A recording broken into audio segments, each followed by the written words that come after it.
आमर लक्ष्य ओडिशा माटी रे एते संख्यक रोजगार सृष्टि करिबु जे सेमाने आउ दूर दूरांत को काम पाई जिबे नाही।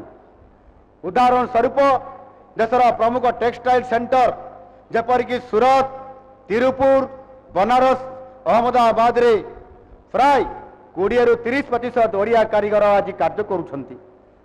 एबे आमे ओडिशा रे अनेक बृहत टेक्सटाइल और अपारेल यूनिट निर्माण करुछु, जहाँ पर ओडिशार प्रतिभावान कारीगर विशेष भाव महिला माने निज राज्य रे समने रोजगार पाइबार सुजोग पाइबे। बंधुगण, महाप्रभु अपार करुणारू प्रकृति आम राज्य को अमाप प्राकृतिक संपद खनिज संपद प्रदान करिछि, किंतु एते प्राचुर्यर सठिक विनियोग आगरू केबे भी हेई पारि नथिला। किंतु आम सरकार आसिबा परे यार सदुपयोग करने को पदक्षेप आमे नहीं छंती।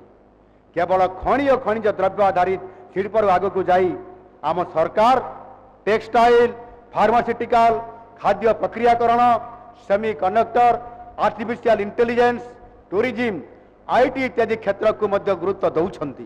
मु आज पवित्र मंच कहवाक चाहे जे गत 2 वर्ष रे आम सरकार उद्यम फल 21 लाख कोटी टंकार निवेश प्रस्ताव आसीथिबा बेले 10 लाख कोटी टंकार 453 कोटी शिल्प प्रकल्प गुड़ी को मंजूरी देइछु।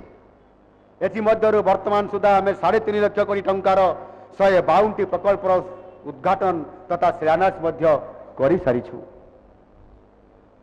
एहा द्वारा 2,50,000 युवक युवती निजुक्ति सुजोग मध्य सृष्टि हो पारि।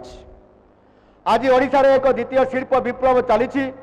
केवल किसी जिला बा किसी अंचल नुहे, राज्यर प्रत्येक जिले में किसी ना किसी शिल्प प्रतिष्ठा आज आरंभ होइछि। आमर यही पदक्षेप राज्यर बहु दिन आंचलिक वैषम्यता को निश्चित भाव में आगामी दिन में दूर करि परिबो। आमर लक्ष्य ओडिशा माटी रे एते संख्यक रोजगार सृष्टि करिबु जे सेमाने आउ दूर दूरांत को काम पाई जिबे नाही। उदाहरण स्वरूप देशर प्रमुख टेक्सटाइल सेंटर जेपरिक सूरत, तिरुपुर, बनारस, अहमदाबाद रे प्राय 20 रु 30% ओडिया कारीगर आज कार्य करुछंती। एबे आमे ओडिशा रे अनेक बृहत टेक्सटाइल और अपारेल यूनिट निर्माण करुछु, जहाँ पर ओडिशार प्रतिभावान कारीगर विशेष भाव महिला माने निज राज्य रे समने रोजगार पाइबार सुजोग पाइबे।